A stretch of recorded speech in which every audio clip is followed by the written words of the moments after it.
oo taariikhdu ay tahay 27ka bisha 6 ee 2021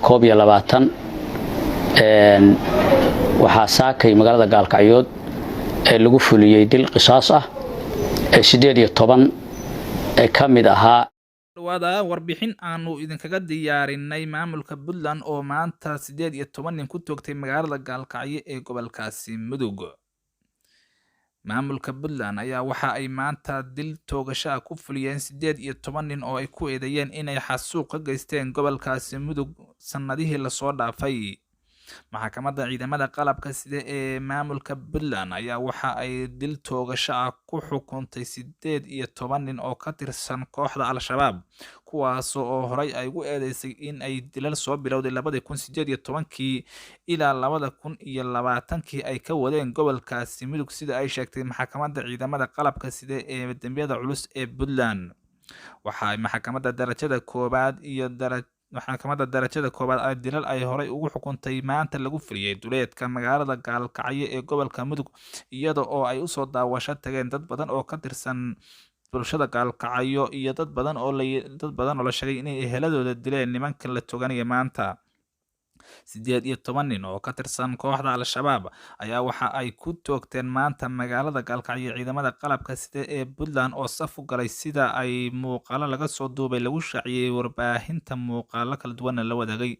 Nimankan oo lagu eedeeyay inay dilal ka geysteen iyo wax qaradkii magaalada Gaalkacyo ayaa waxa ay ciidamada qalabka sida ee Puntland waxa ay saf u galeen nimankaasi iyaga oo dil toogasho ku fuliyay. Uu sheegay gudoomiyaha maxkamadda ciidamada qalabka sida iyo dambiyada culus ee maamulka Puntland gobolada Cayn iyo Mudug ayaa waxa uu sheegay in cid kasta oo dadka xaqdara ku tisha buu yiri in ay sidan oo kale cadaaladda u marsiin doonaan buu yiri.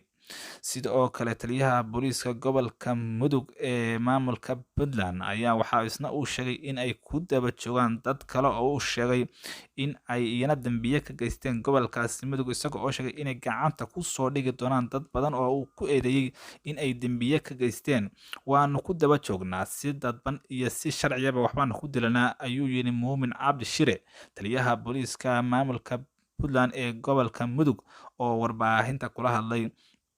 Hadal hayn badan ayaa maanta ka dhalatay dilalkaasi lagu fuliyay raggaasi ka tirsan Al-Shabaab ee dilalka ka geystay magaalada Gaalkacyo 8 ilaa 2020. Puntland ayaa waxa isbeddello badan ku sameysay gobolada Mudug iyo laamaha ammaanka iyada oo sheegtay in ay wax ka qaban doonto ammaanka. Gudoomiyaha gobolka Mudug ee maamulka Puntland Cabdiladiif Sanyare ayaa waxa uu shaaca ka qaaday inay ku daba joogaan ama ammaan ay ka dhigi doonaan magaalada Gaalkacyo isagoo oo sheegay cid kasta oo ay ku tuhmaan inay la shaqeeyaan Al-Shabaab ama lacag siiyaan ay sharciga marsiin doonaan sida uu sheegay gudoomiyaha gobolka Mudug ee maamulka Puntland Cabdiladiif Sanyare.